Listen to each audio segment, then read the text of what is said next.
kau bankrupt terus kau. Gitu, seperti mana kita tembak roti Massimo dan roti Hi-Fi gitu. Dan roti Massimo sebab isu dia berbangkit dengan tepung FMM tadi.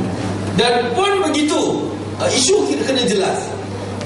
Halal haram memang nak kata ya atau tidak adalah pihak Jabatan Agama Islam gitu. PPIM kita right to know, right to knowledge, right to choose. Itu hak yang kita bertanggungjawabkan.